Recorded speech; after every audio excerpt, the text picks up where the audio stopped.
जी। आज हमने जो स्टार्ट करना है वो कॉनकैटिनेट का फंक्शन है। कॉनकैटिनेट क्या करता है बेसिकली, ये आगे इसकी डिस्क्रिप्शन लिखी हुई है।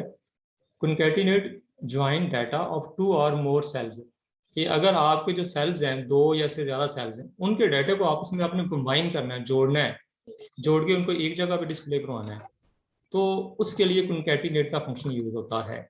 एग्जाम्पल देख लें कैसे। एग्जाम्पल स्टूडेंट्स आप यूं देख सकते हो। कहाँ जा रही है चेतन? नजर में तो वैसे लेक्चर लेने जा रहा बेटा हूँ। अपने माइक्स को म्यूट रखें, माइक्स को म्यूट रखें, माइक्स को म्यूट रखें।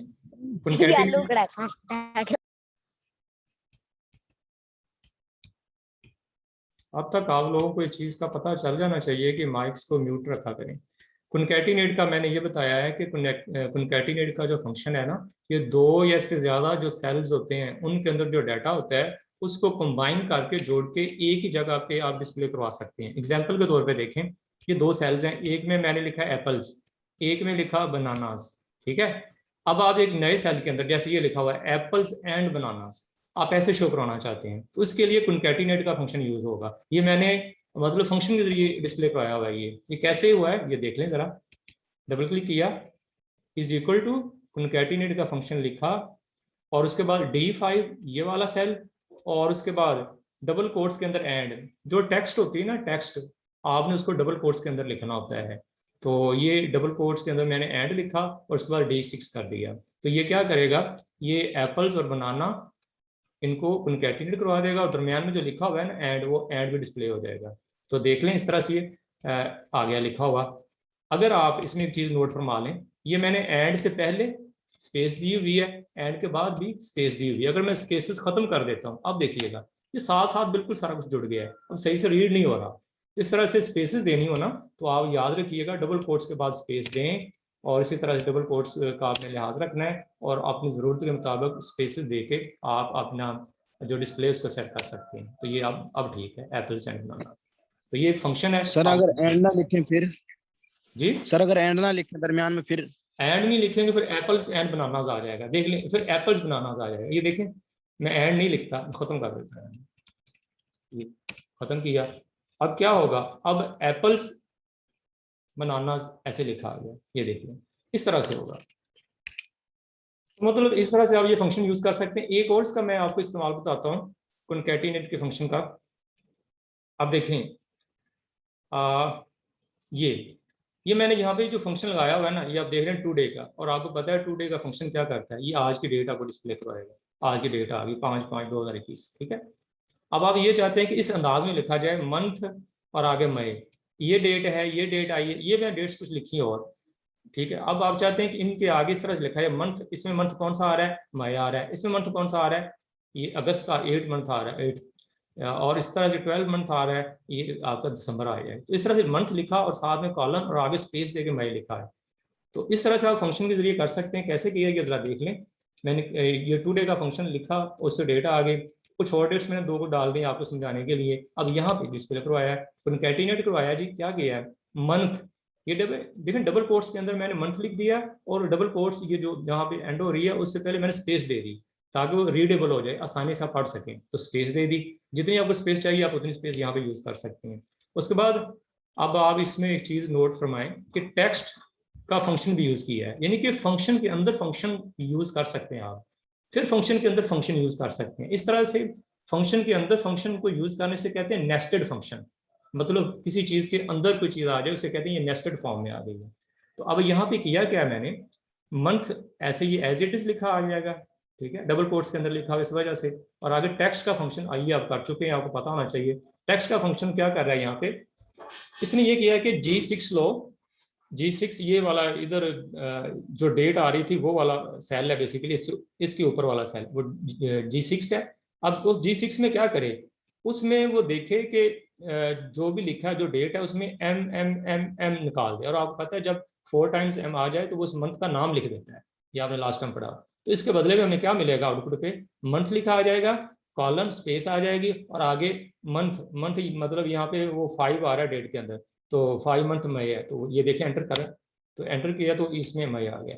इस तरह से अगर मैं इस फार्मूले को कॉपी करूं, अब देखें, अब इसको कॉपी करूंगा तो इसमें आगे मंथ, आगे ये आ जाएगा 8 अगस्त आ जाएगा, फिर आगे दिसंबर आ जाएगा। तो इसको कॉपी करके देख लेते हैं, हो गया।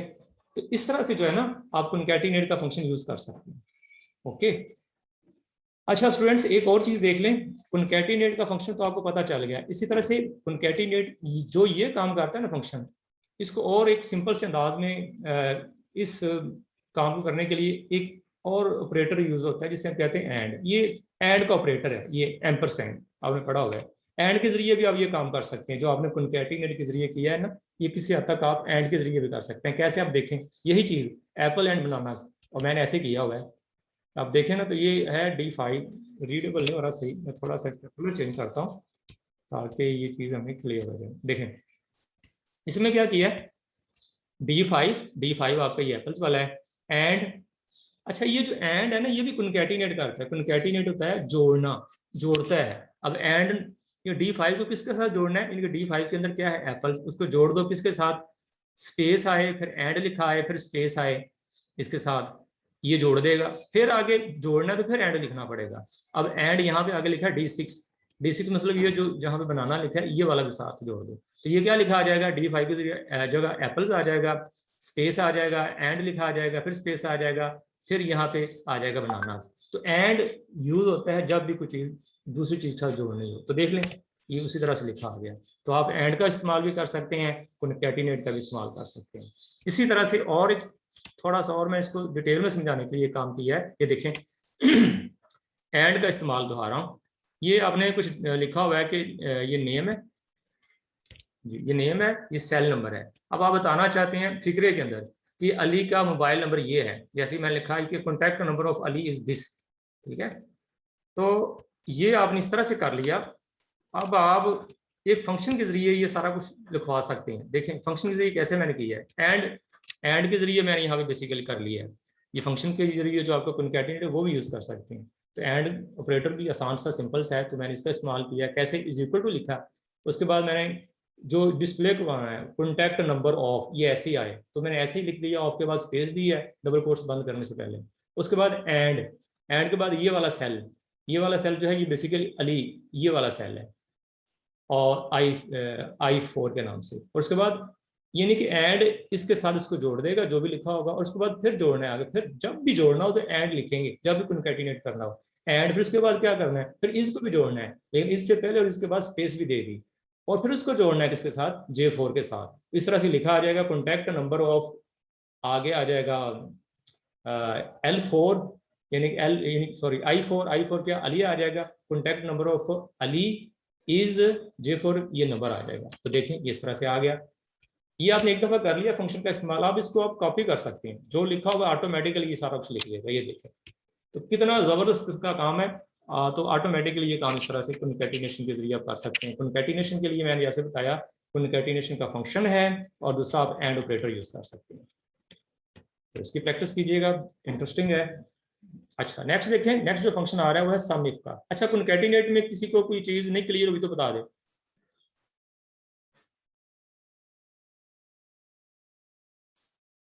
आवाज आ रही है? आ रही है सर, आ रही है। चलिए ओके। नेक्स्ट है जी सम इफ का फंक्शन। ओके, सम इफ का फंक्शन ये देखें ये क्या करता है। Sum if add all numbers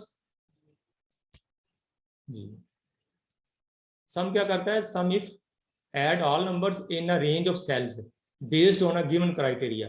आपने कोई क्राइटेरिया कोई कंडीशन दी होगी, उसके मुताबिक ये नंबर्स को जमा करेगा। एग्जांपल देख लें, एग्जांपल से चीज क्लियर हो जाएगी। जैसे मैंने लिखा हुआ है टोटल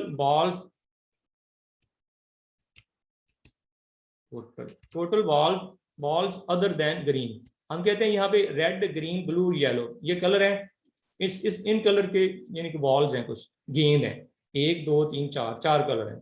उसमें हम कहते हैं कि टोटल बताओ कितने गेंद हैं, कितने बॉल्स हैं, लेकिन उसमें ग्रीन काउंट नहीं करना, ठीक है ना। उसमें ग्रीन वाले जो है ना जिनका कलर ग्रीन है वो 10 हैं, वो काउंट नहीं करने। तो आप देख लें अगर ये नहीं काउंट करना तो बाकी ये 5 रेड हैं, 5 ब्लू हैं, 10 हो गए, और येलो के 9 हैं, 19 आ गए। तो ये आप सम इफ के जरिए कर सकते हैं। कैसे, ये देखें जरा, आप देख रहे होंगे ये लिखा हुआ है सम इफ E5 E8, पहले आपने रेंज देनी है कलर्स की, E5 से लेके E8 तक है, और उसके बाद कंडीशन जो लगानी होती है ना, ये आपको याद हो जाना चाहिए, ये डबल कोट्स के अंदर आती है। तो आपने ये जो सिंबल पढ़ा हुआ है नॉट इक्वल है, नॉट इक्वल ग्रीन, कि E5 से E8 की रेंज लो, उसमें देखो ग्रीन ना हो, तो फिर आपने क्या करना है, फिर आपने ये करना है कि ये जो रेंज है ना जिसमें नंबर दिए हुए हैं F5 से F8, इसमें से देखो ग्रीन वाला निकाल दो और बाकी ऐड कर दो। इसका मतलब ये है सम इफ। ठीक है, दोबारा देख लें। सम इफ क्या करता है, सबसे पहले आपने रेंज दी उन कलर्स की और बताया कि इसमें ग्रीन कलर शामिल ना करो, और उसके बाद जो है उनके सामने वाला जो क्वांटिटी वाला कॉलम है उसमें आपने रेंज दी F5 से F8।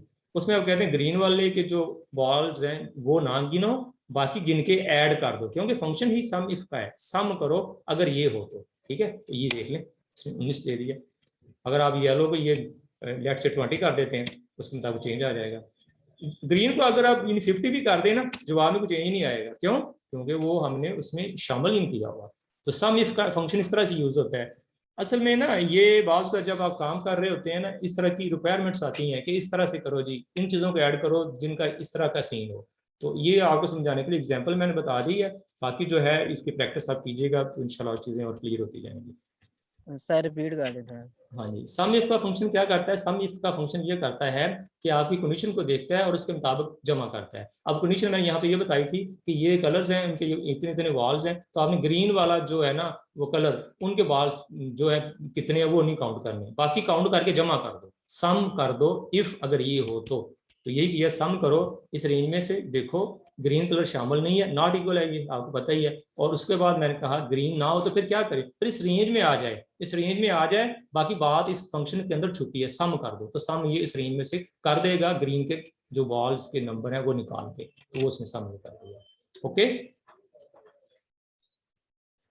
अच्छा नेक्स्ट ले लें। नेक्स्ट है तीसरा फंक्शन आपका इफ का फंक्शन है। इफ का फंक्शन क्या करता है जी, इफ का फंक्शन जो है वो आपका कंडीशन, आपके डिसीजंस जो है ना उनको लेने के लिए इस्तेमाल होता है। जैसे आप देख रहे हैं डिस्क्रिप्शन में, the if function is used to make decisions. आपने कोई फैसला करना है ना तो उसके लिए इफ का फंक्शन यूज होता है। देखें जब भी डिसीजन लिया जाता है तो इफ का इस्तेमाल होता है, अगर ऐसे हो तो फिर ऐसे कर लो, अगर ऐसे ना हो तो फिर ऐसे कर लो। तो मतलब इफ बड़ा इंपॉर्टेंट फंक्शन है। आप इसको समझाने के लिए जरा गौर करें, मैंने ये कुछ डाटा लिया है, ये कॉलम बनाए हैं, रोल नंबर का, मार्क्स का, सिटी का और रिजल्ट का। अच्छा, अब जरा गौर कीजिएगा, इसमें मैंने कहा जी ये फंक्शन मैंने लगाया है इफ। अच्छा, ये फंक्शन है इफ का, क्या करे आपने ये देखना है कि F6, ये आपने पहले मार्क्स के कॉलम पे आए, यहाँ पे आपने डिसीजन लेना होता है।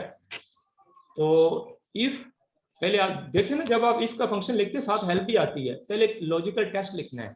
टेस्ट क्या है जी, कंडीशन, मतलब ये देखिए कि अगर ये जो F6 है, F6 में क्या पड़ा हुआ है यहाँ पे 48 है लेट्स से यहाँ पे, तो F6 है, अगर ये ग्रेटर देन 24 हो, देखो ना F6 में देखो जो कुछ है वो देखो, और देखो क्या वो ग्रेटर देन 24 है, अगर है तो फिर कॉमे के बाद लिख देना क्या हो, फिर वो पास लिख दे।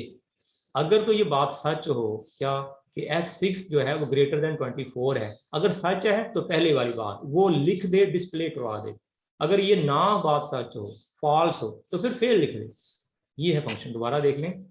इफ का फंक्शन इस्तेमाल होता है डिसीजन के लिए, फैसले के लिए। तो इसमें आप कह रहे हैं कि देखो जो F6 है, बेसिकली F6 क्या है, ये मार्क्स का कॉलम है, इसमें F6 एक स्टूडेंट के मार्क्स हैं। आप देखो कि उसमें जो मार्क्स हैं क्या वो ग्रेटर देन 24 हैं। अगर आप कहते हैं हाँ हैं, यस, तो फिर पास लिख दे, अगर नहीं है तो फिर फेल लिख दे। पहली वाली बात वो तब लिखेगा जब बात सही होगी, यस होगी, अदरवाइज वो फेल लिख देगा। एंटर किया, तो इस तरह से जो है ना फंक्शन ने लिख दिया, क्या लिख दिया, पास। पास ही लिखना चाहिए, जाहिर बात है, ग्रेटर देन वो 24 है 48। ऐसे ये 20 वाला जो है ये ग्रेटर देन 24 नहीं है, ये फेल लिख देगा।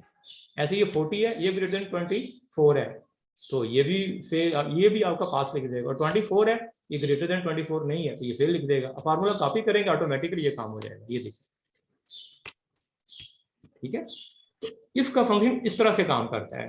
इफ बेसिकली आपका डिसीजन के लिए इस्तेमाल होता है, और इसके जरिए जो है आप कंडीशन लगाते हैं, टेस्ट लगाते हैं। अगर वो टेस्ट पास हो जाए, अगर वो बात सही हो, तो पहले जो लिखा होगा, जैसे मैंने यहाँ पे लिखा था पहले ये कि अगर ये बात सच हो कि F6 ग्रेटर देन 24 है तो पास लिख दे, अगर नहीं है अगर बात गलत है 24 से वो बड़ा नहीं है तो पास नहीं लिखेगा, फिर पास के बाद जो सेकंड कंडीशन होती है, जो सेकंड वैल्यू होती है वो डिस्प्ले हो जाती है, वो आपने लिखा फेल, तो वे आपका फेल लिखा हुआ आ गया। इस तरह से ये इफ का फंक्शन। अब इफ की जो फंक्शन की आगे काफी सारी मतलब वेरिएशंस हैं, उसमें आगे इफ का ही यूज है और साथ में एंड है। अभी आपने जो देखा है ना इफ का फंक्शन पीछे, उसमें स्टूडेंट्स आप देखें तो सिर्फ एक ही बात है, एक ही आपने टेस्ट लगाया है। एक ही टेस्ट कौन सा लगाया है कि चेक करो जो नंबर है वो 24 से बड़े हैं, बस। और आप इसमें टेस्ट नहीं लगा सकते। ये सिंपल इफ है, सिंपल सा मतलब इसका यूज है। अगर आप मल्टीपल टेस्ट लगाना चाहते हैं, आप कहते हैं ये भी देखो कि उसके जो मार्क्स हैं ग्रेटर देन 24 है, और ये भी देखो कि उसका सिटी यानी कि कसूर है, तो फिर ये करो, नहीं है तो फिर ये करो। मतलब आपने इसमें दो टेस्ट लगाए जो मैं अभी बता रहा हूँ कि उसमें ये देखो मार्क्स भी देखो, उसकी सिटी भी देखो, इस तरह से और भी कुछ हो सकता, उसकी जेंडर देखो कि वो मेल है फीमेल है, उसकी एज देखो। मतलब आप इसमें मल्टीपल टेस्ट लगा सकते हैं, किसमें, इफ एंड के अंदर। और इफ के अंदर सिर्फ एक ही टेस्ट लगा रहे थे आप, ये फायदा है इफ एंड का। इसकी तरफ बढ़ते हैं, इफ एंड की तरफ। तो इफ एंड इस तरह से है, और ये देख लें ये भी नेस्टेड फंक्शन है, इफ के अंदर एंड आ गया। तो if and function is used to make decisions on multiple conditions. तो मल्टीपल, ये बात इसमें मैं बताना चाहता हूँ, इसमें मल्टीपल कंडीशंस आपकी आ जाती हैं, तो आप इंप्लीमेंट कर सकते हो। अब देखो मल्टीपल कैसे है, एग्जाम्पल कोई देख लो जो अभी अभी हमने डिस्कस किया है। इसमें मार्क्स, ठीक है, ये आप इसका रोल नंबर रखते हैं, ये मार्क्स आ गए, ये सिटी आ गया, ये रिजल्ट आ गया। अब मैंने आगे फंक्शन आपको डिस्प्ले करवाना है, तो यहाँ पे मेरे ख्याल में पूरा शायद आए कि ना आए, थोड़ा सोच ये देखिए। अब किया क्या है, अब मैंने इस पे मल्टीपल टेस्ट लगाने हैं, मल्टीपल कंडीशन लगानी है। पहली मैंने कंडीशन ये लगाई, देखें इफ के बाद फंक्शन में ऐसे लिखना होता है, इफ ब्रैकेट एंड, फिर उसकी ब्रैकेट स्टार्ट होगी। वही बात F7 देखो, F7 के ये मार्क्स हैं, F7 देखो ये ग्रेटर देन 25 हैं। पहली बात ये जरा गौर फरमाएं, इफ 7 अगर F7 ग्रेटर देन 25 है, यानी कि ये जो मार्क्स लिखे हुए हैं अगर ये ग्रेटर देन 25 हो, एंड अच्छा ये एक बात है, साथ में और बातें भी चेक करनी है। दूसरा कहते हैं G7 जो है, ये जो सिटी लिखा हुआ है ये देखो, ये लाहौर है, इज इक्वल टू लाहौर। जब टेक्स्ट लिखी जाती है ना उसको डबल कोट्स के अंदर लिखते हैं। तो ये भी आपने टेस्ट लगा दिया, एक टेस्ट ये लगाया, दूसरा टेस्ट ये लगाया कि पहली बात ये कि ग्रेटर देन 25 हो, और दूसरा में कहा है लाहौर हो। अगर ऐसे हो कि उसके मार्क्स ग्रेटर देन 25 हों और जो सिटी है वो उसका लाहौर हो, तो फिर पहली बात कि वो फेल लिख दे।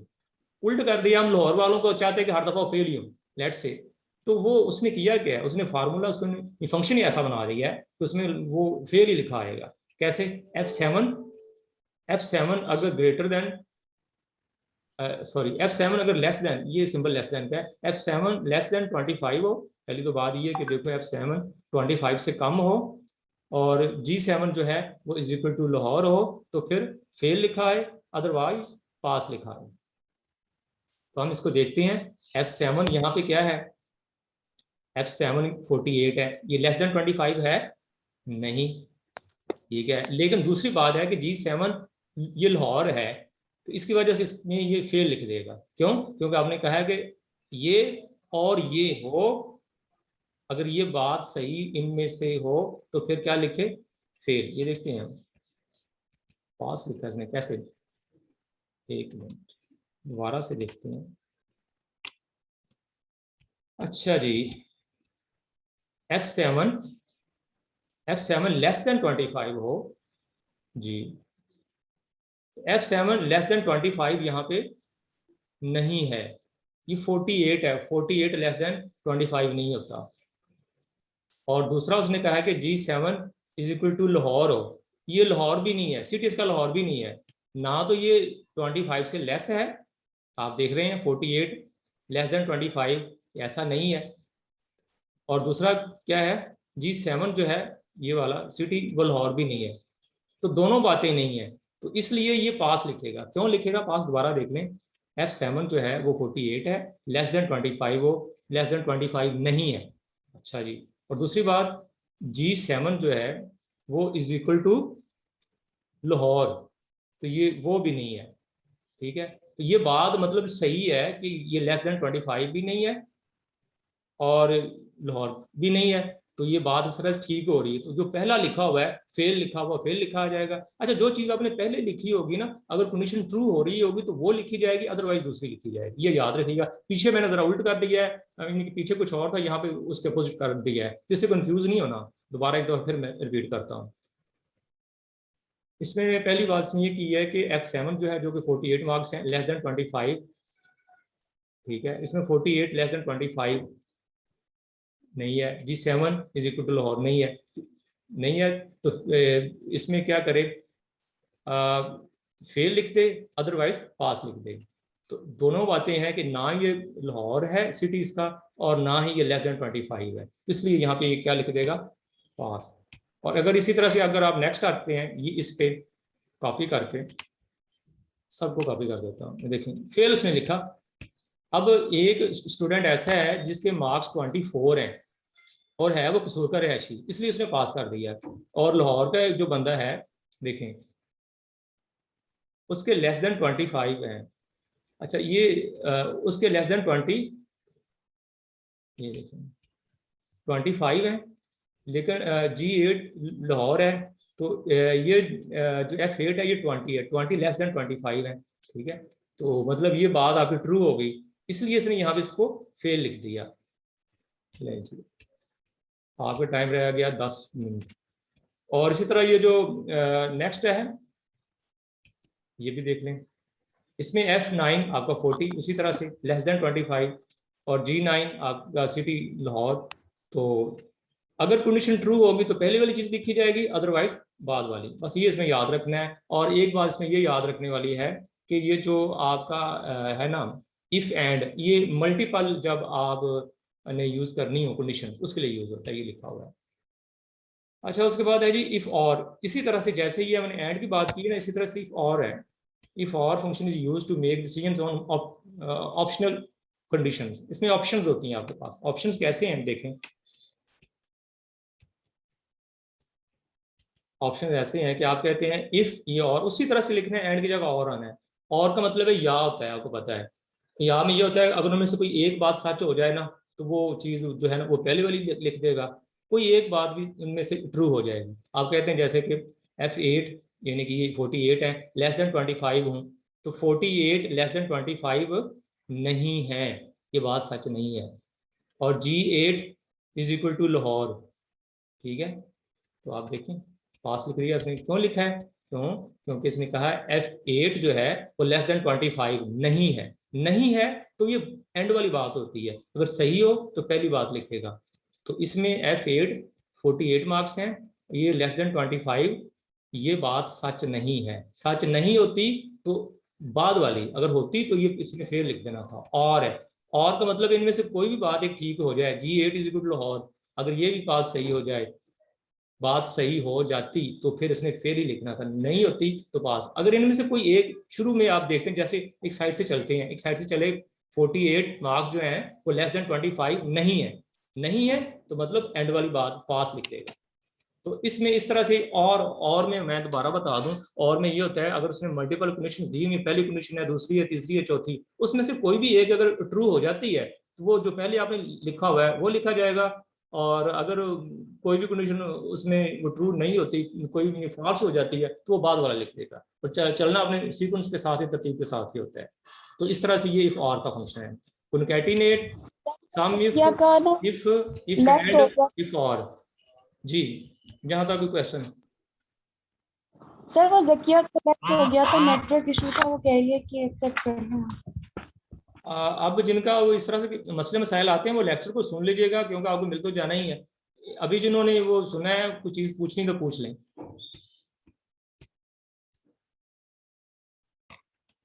चलें ठीक है, टाइम भी थोड़ा रह गया, तो मैं ना इसको यहीं पे एंड करता हूँ आज के लेक्चर को।